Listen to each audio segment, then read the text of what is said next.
Hello students, how are you. Previous lecture में हमने anabaena का टॉपिक स्टार्ट किया था और उसमें हम प्लांट बॉडी की सेल वॉल तक हमने डिस्कस किया था। तो आज के टॉपिक में हम एनाबीना के क्रोमोप्लाज्म से स्टार्ट करेंगे। Chromoplasm, the chromoplasm contains filamented sacs thylakoids in which the photosynthetic pigments are located. अब जो क्रोमोप्लाज्म है वो कंटेन कर रहा है फ्लैटेंड सैक्स हैं जिनको थैलेकॉइड्स कहते हैं। और इनमें क्या हो रही है, उनमें क्या चीज़ प्रेजेंट है, फोटोसिंथेटिक पिगमेंट्स उनमें प्रेजेंट हैं।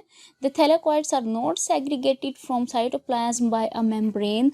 अब जो थैलेकॉइड्स हैं वो सेग्रीगेट नहीं हो रहे, सेपरेट नहीं हो रहे, दूर नहीं जा रहे साइटोप्लाज्म मेम्ब्रेन से। The photosynthetic pigments are characteristic phycobilins, phycocyanin and phycoerythrin, chlorophyll a and carotenoids. अब जो फोटोसिंथेटिक पिगमेंट्स हैं उनका मेन कैरेक्टरिस्टिक्स क्या है, उनके पास फाइकोबिलीन्स हैं जो कि जिनमें क्या कंटेन हो रहे हैं, फाइकोसाइनिन एंड फाइकोइरेथ्रिन। इसके अलावा क्लोरोफिल ए एंड कैरोटीनॉइड्स भी पिगमेंट्स उनमें प्रेजेंट हैं। The phycobilins are present on the outer surface of thylakoids. अब जो फाइकोबिलीन्स हैं ये आउटर सरफेस ऑफ थैलेकॉइड्स पर प्रेजेंट हैं। A number of small spherical granules rich in carbohydrates are distributed in chromoplasm. इसके अलावा बहुत ज़्यादा जो स्मॉल हैं, स्फेरिकल भी हैं, मींस के राउंड शेप ग्रैनुलीज हैं जिनके अंदर जो कार्बोहाइड्रेट्स हैं वो रिच इन क्वांटिटी हैं और वो डिस्ट्रीब्यूट हो रहे हैं क्रोमोप्लाज्म में। दीज आर कॉल्ड साइनोफाइशिन स्टार्च, जो कि ये क्या कहलाएंगे, साइनोफाइशिन स्टार्च। अब रिजर्व फूड देखते हैं हम। The reserve food is stored in proteinaceous bodies, the साइनोफाइशिन granules। अब जो रिजर्व फूड है वो स्टोर हो रही है प्रोटीन बॉडीज में, जो उन बॉडीज में जो कि प्रोटीन्स की बनी हुई हैं, जिनको क्या कहते हैं, cyanophycin granules. And the next is central body. The central body is nuclear in nature. अब जो सेंट्रल बॉडी है वो उसकी नेचर क्या है, न्यूक्लियर है। It is nucleus without nucleoli. अब ये न्यूक्लियस है बट इसके अंदर न्यूक्लियोलाई नहीं है। एंड डेफिनेट मेम्ब्रेन और डेफिनेट मेम्ब्रेन भी नहीं है। The nuclear material is often dispersed in the form of a network. और जो न्यूक्लियर मटेरियल है वो फैला हुआ है, डिस्पर्स है, किसकी फॉर्म में, एक नेटवर्क बनाया हुआ है उसने, सूडो वैक्यूल्स। सूडो वैक्यूल्स और gas vacuoles found in Anabaena cells. अब एनाबीना सेल्स में सूडो वैक्यूल्स भी हैं और गैस वैक्यूल्स भी प्रेजेंट हैं। Gas vacuoles are found in Anabaena cells. These are gas filled cavities that provide buoyancy and help the alga to arise to the surface of the water। अब ये क्या है, ये इनके अंदर गैस फील्ड कैविटीज़ हैं ये, और ये प्रोवाइड करती हैं buoyancy ताकि वो तैर सकें सरफेस पे, and help alga to arise the surface of the water, ताकि ये वाटर की सरफेस पे अराइज हो सकें। They also reduce the intensity of light reaching thylakoids. इसके अलावा ये रिड्यूस करती हैं लाइट की इंटेंसिटी को ताकि वो थैलेकॉइड्स तक ना पहुंच सके। And the next is heterocyst. A heterocyst, अब हेट्रोसिस्ट भी ग्रीक वर्ड से लिया गया है। Heteros means different and kystis means cell. is a specialized cell that differs from vegetative cell in structure of its wall and transparent contents. अब जो heterocyst हैं ये एक स्पेशलाइज्ड सेल है जो कि डिफरेंट है बाकी वेजिटेटिव सेल से अपने स्ट्रक्चर की बेसिस पे, क्योंकि उसकी सेल वॉल जो है वो ज़्यादा थिक है और उसके अंदर ट्रांसपेरेंट कंटेंट्स भी प्रेजेंट हैं।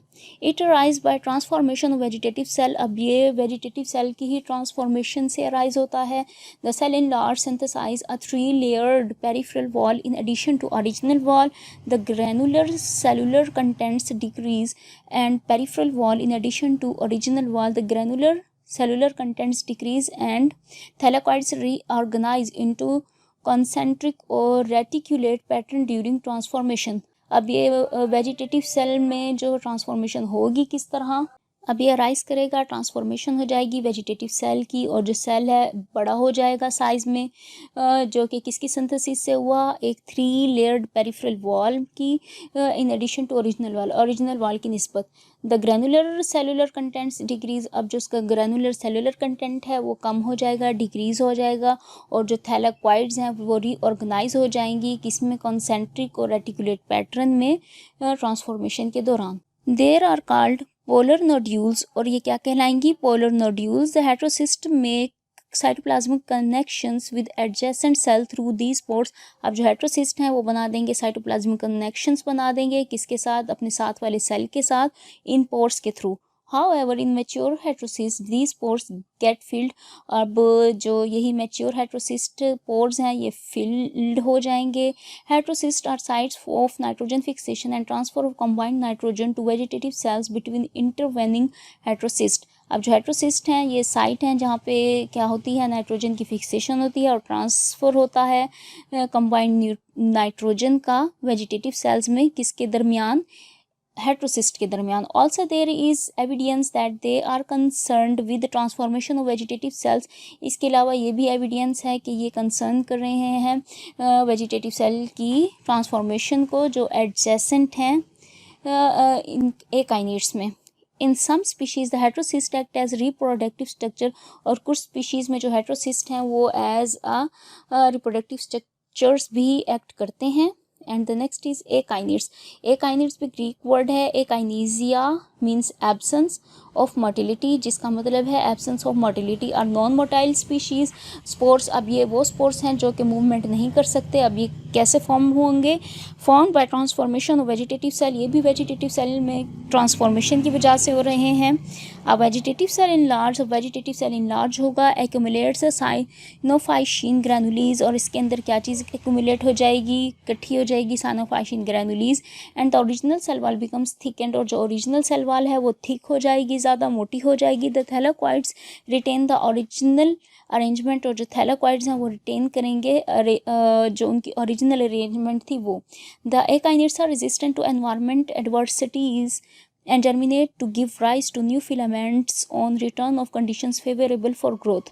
अब ये जो एकाइनेट्स हैं इनके अंदर रेजिस्टेंस होगी एनवायरनमेंट के ख़िलाफ़, कि एनवायरनमेंट के अंदर जो भी एडवर्स इफ़ेक्ट हो रहे हैं बहुत ज़्यादा हॉट और कोल्ड कंडीशन में, ये क्या रेजिस्टेंस क्रिएट करेंगी और जर्मिनेट करेंगी न्यू फिलामेंट्स में, जबकि कंडीशन फेवरेबल होंगी ग्रोथ के लिए।